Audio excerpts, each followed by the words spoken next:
summarize some of the things that I wanted to say so that it can give to you people, the stakeholders, an idea on where the government is going.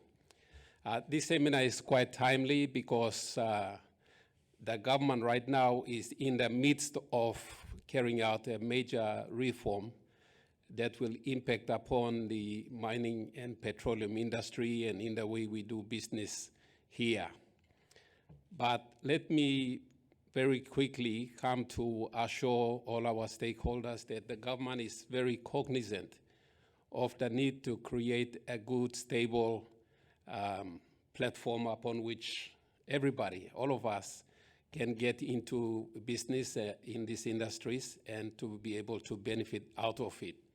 So there may be a lot of uncertainties or fears arising out of uncertainty because stakeholders do not necessarily know which way the government is headed.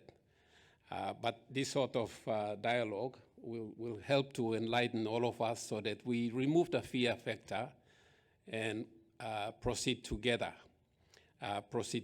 to work it through, bed it down, and then conduct our businesses. So what I propose to do now is to just set the foundation of what sort of system we have at the moment, and then identify some of the flaws in it as we see it as a government, and then outline some of the kind of reform we should take, all with the for the purposes of establishing a good, mutually beneficial platform when we are conducting business in these industries. So looking at the current system as we have it at the moment for both mining and petroleum, we all know that we operate under a concession-based system where initially some prospecting licenses are given out. When some commercial reserves are found, a development license is given, and some project agreements are signed. Now, at that moment, the state's ownership of those resources are then transferred from the state 100% across to the hand of the licensee or the developer. That's the effect of it. And moments later, the developer, upon receiving full ownership of the resources, then grants an option back to the state. In the case of minerals, 30% option to buy back 30% equity in the project. In the case of petroleum, 22.5%. When that happens, then the state normally goes out into the international money market to look for money to help it to raise the money that is necessary to buy the equity that was offered to it. So that's the landscape that we have at the moment, and there are many other aspects and facets to it, but what is relevant for us for the purposes of discussion is the bit that I've just outlined. On top of that, it's the government that is doing business with private sector companies. So we are all subjected to different rules and regulations. The state has its own set of laws that governs the way the state goes out and does its business. And one of those requirements, we find it in the Fiscal Responsibility Act. It limits the state's ability to borrow beyond a certain limit. So up to November 9, 2019, the statutory limit for statutory borrowing as against gross domestic product was 35%.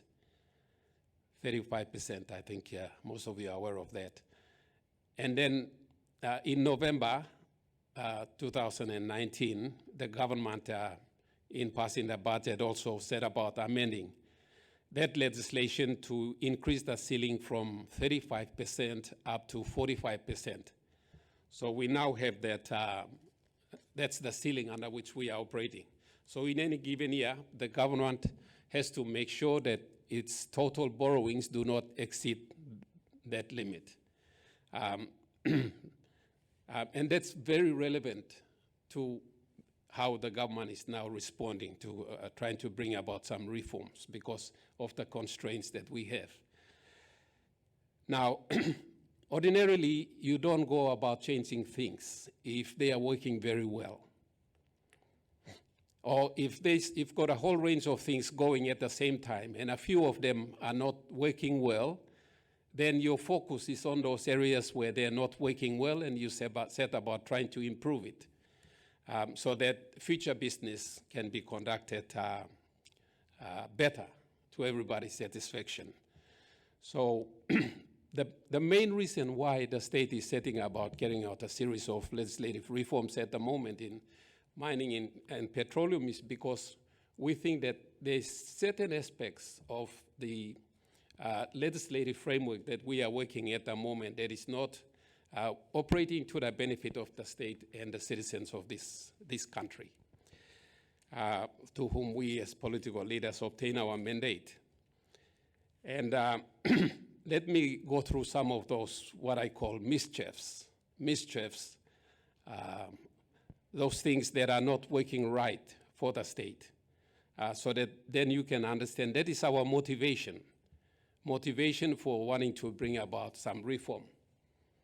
Wow, I hadn't started and time is nearly up.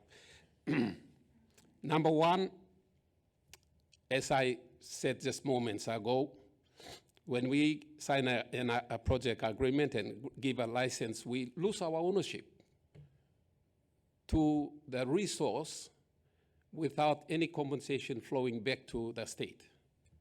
Now that is a really big anomaly because it flies against the face of the basic tenets of what I believe is a capitalistic democracy, where you consider right, then the value, a corresponding monetary value must flow in the opposite direction.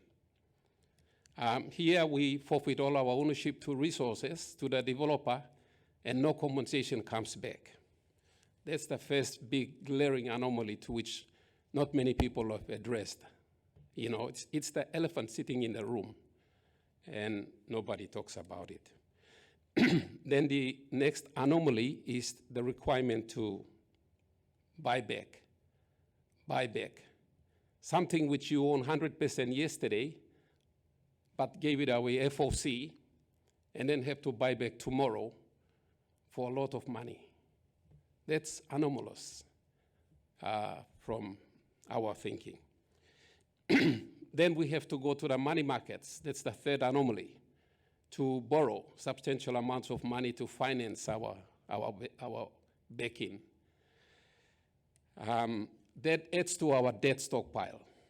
What I've learned is that, upon becoming Minister for Petroleum recently, is that the state always carries a huge stockpile of historical debts that's there already.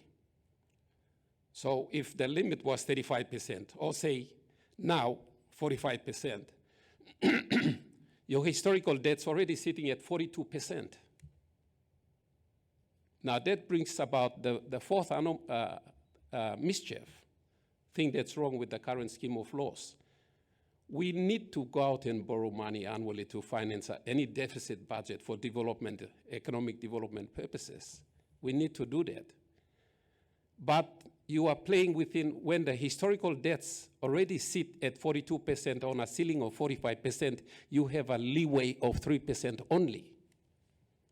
That is because some of those debts are added by state going out and seeking project financing for commercial enterprise, not for deficit financing for its annual budgets. So that brings about the fifth anomaly. The state's ability to finance social and welfare development in this country through deficit financing is reduced almost to nothing. In a space of 45%, annually we are left with about 2 or 3%. How much money can you borrow? You know, so there's a lot of lost opportunity to the state not being able to go out and borrow meaningfully to finance its deficit financing on any annual budget. So that's why we feel constrained. We can't do much. I think that sort of limitation and borrowings and the requirement for the state to go back, seek financing, borrow, destroys economic development opportunities for this country. Also, the state feels that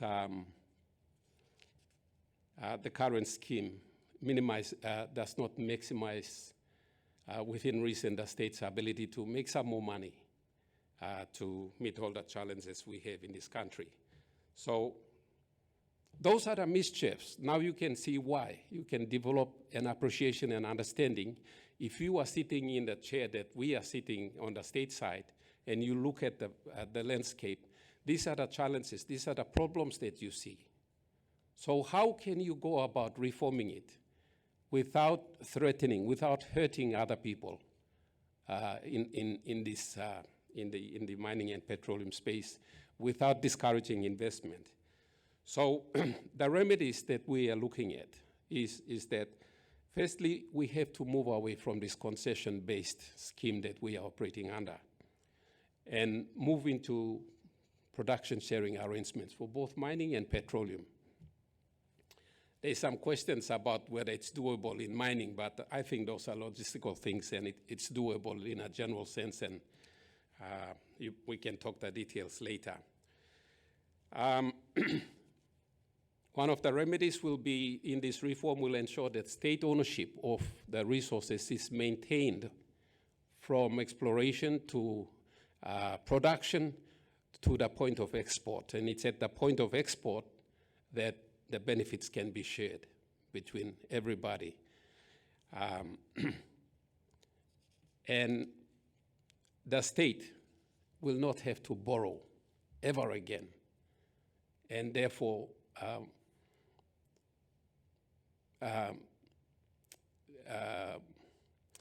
destroy or build up its debt stockpile and take away its development opportunities through deficit financing and all of that.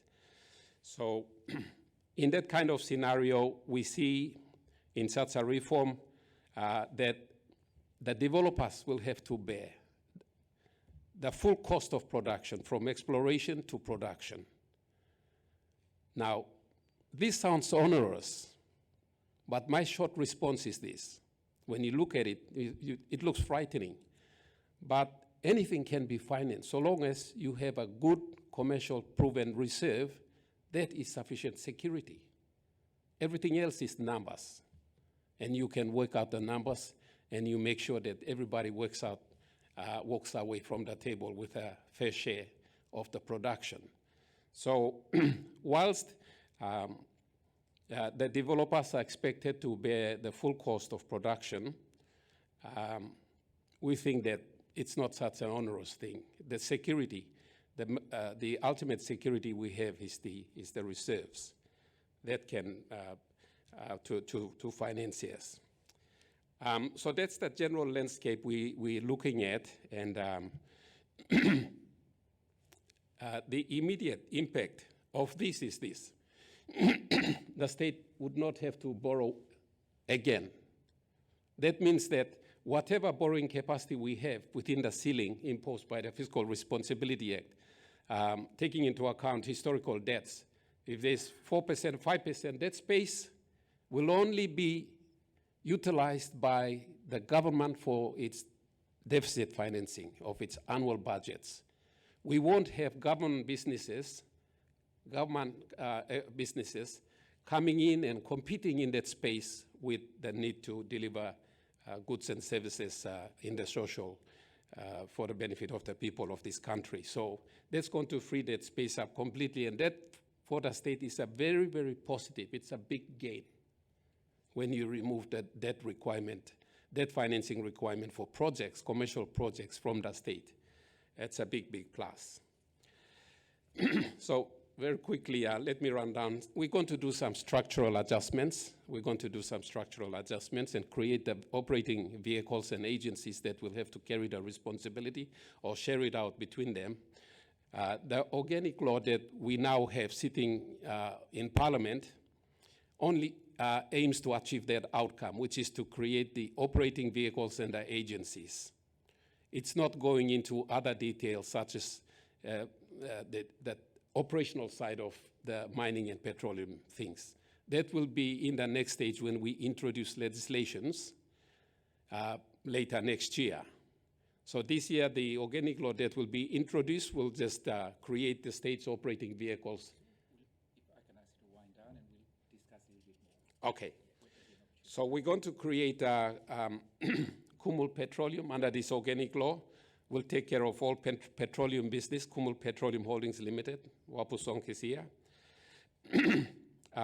Take care of all commercial aspects of petroleum in PNG. We're going to put the responsibility for mining into Kumul Mining Holdings Limited. And the regulatory part, as we know, we're going to create a National Petroleum Authority that will take care of all the responsibility, regulatory responsibilities. And in addition to that, on the petroleum side, we'll also create National Energy Authority that will be responsible for policy setting for energy, all kinds of energy, sources of energy, and also the management of DMO. Any provisions that are made for domestic market obligation will be managed, channeled through the National Energy Authority. So their roles and functions will be largely explained in the organic law that we have. And then once this organic law is in place, hopefully by early next year, then we will have a number of legislations that will go into the details of how we're going to be carrying out the entire business, the entire spectrum of business. So one key thing that will be running through your mind as I come to the end now is this: how are we going to share the production? What sort of assurances and guarantee will you as the minister give us now that there's going to be benefit for all of us and there's space for mutual existence in these industries? Well, that's a matter for the legislations, the bills, which we haven't drafted yet. And I envisage that this, as to how we share, will not be contained. There'll be some guidance in legislations that we will write, but most of the details will be a matter for private contract to be negotiated between the parties. There can't be any imposition by the state. We appreciate that because it's got to meet your internal rate of return for the investors. It's got to be economical. And also, the state has its own criteria for making sure that any investment meets the national investment, internal investment returns, rate of return. So those are things that we will work out when we're dealing with the legislation down the track. But by and large, I see a landscape where it will be the same down the track as it is now, where parties can negotiate how to share the benefits coming out of a project. There'll be a matter for contract, so it won't be, I don't envisage that we will legislate it. And the Prime Minister did ask me that question recently. Prime Minister James Marape said, are you going to legislate how we're going to share? And I said, Prime Minister, I don't know yet, but I doubt if we will legislate it because every project varies. The economic circumstances vary from year to year. Project location, risk, production costs, etc., vary from project to project. So it will be very difficult for us to be prescriptive in our legislation. So we might have to leave it to negotiation. So that's where we rested our conversation. Now, finally, there has been some sense of unease. Now, Richard, do I have 2 minutes or 3 minutes? No. Sorry, Minister, what I'd like to do is, I'll give you that opportunity later. Okay. We've got a couple more speakers that have some limited time, and we'll come back. All right. That's a promise. All right. So let me just wind up by saying that we did do a recent amendment that's caused some consternation amongst our stakeholders. I don't see there's anything serious, and I will explain later.